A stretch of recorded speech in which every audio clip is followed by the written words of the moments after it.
శ్రీ గురుభ్యో నమః. శ్రీ మహాగణాధిపతి నమః. ప్రేక్షక మహాశైలకు, శ్రోత మహాశైలకు అభివందనములు.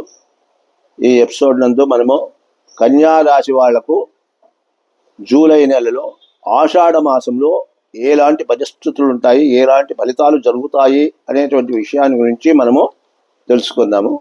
ఈ రాశి వారికి శుభాశుభ ఫలితములు రెండు కూడా మిశ్రితంగా ఉంటాయి.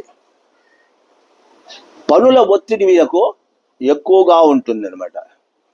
దీనితో పాటు నూతనమైనటువంటి పనుల యందు ఆసక్తి చూపిస్తారు. ఆసక్తి చూపించినప్పుడు ఆ పనులు నెరవేర్చుకోవాలా అనేటువంటి తొందరపాటు వీళ్ళకు ఎక్కువగా ఉంటుంది. దయచేసి అటువంటి తొందరపాటు మీరు పడకుండా నిదానంగా ఆ యొక్క కొత్త పనులు చేసేటప్పుడు జాగ్రత్తగా చేసుకుంటే మీకు మంచి ఫలితాలు కలుగుతాయి. సమాజం ఎందుకు కూడా గౌరవం బాగా ఉంటుంది. గౌరవం ఉన్న గౌరవానికంటే కూడా ఇంకా ఎక్కువ అయ్యేదానికి కూడా అవకాశాలు ఉంటాయి.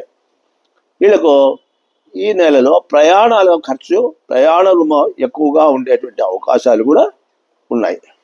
నూతన వస్తువులు లభిస్తాయి. వీళ్లకు ఆర్థిక పరిస్థితులు కూడా వీళ్ళు ఈ నెలలో మెరుగుపరుచుకుంటారు. అందువల్ల వీళ్ళు దేవతా దర్శనాలు చేసుకుంటే ఇంకా బాగా ఉంటుంది. దైవ దర్శనాలు వీళ్ళకు అబ్బుతాయి. దైవ దర్శనాలు చేసుకోవడంతో ఇంకా మంచి ఫలితాలు కలిగేదానికి అవకాశం ఉంటుంది.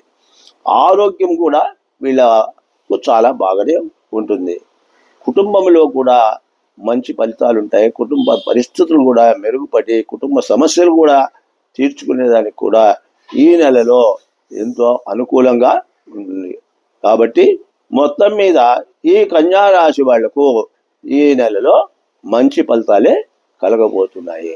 ఏది ఏమైనా కూడా ఈ కన్యా రాశి వాళ్లకు సప్తమంలో శని ఉన్నాడు కాబట్టి ఆ సప్తమంలో ఉన్న శనిని కొంచెము ఆరాధించుకోవడము, శని క్షేత్రం దర్శించడము, కాలభైరవుని దర్శించడము, కాలభైరవాష్టకం చదువుకోవడము, శని స్తోత్రాలు చదువుకోవడము, ఈ విధంగా చేసుకుంటే శని దగ్గర, శనేశ్వరుని దగ్గర శనివారాలు నూగుల నూనెతో దీపం పెట్టడము, ఇటువంటివి చేస్తూ వస్తే వీళ్ళకు ఇంకా ఇంకా మంచి ఫలితాలు కలిగేటువంటి అవకాశం ఉంటుంది. ఓం స్వస్తి.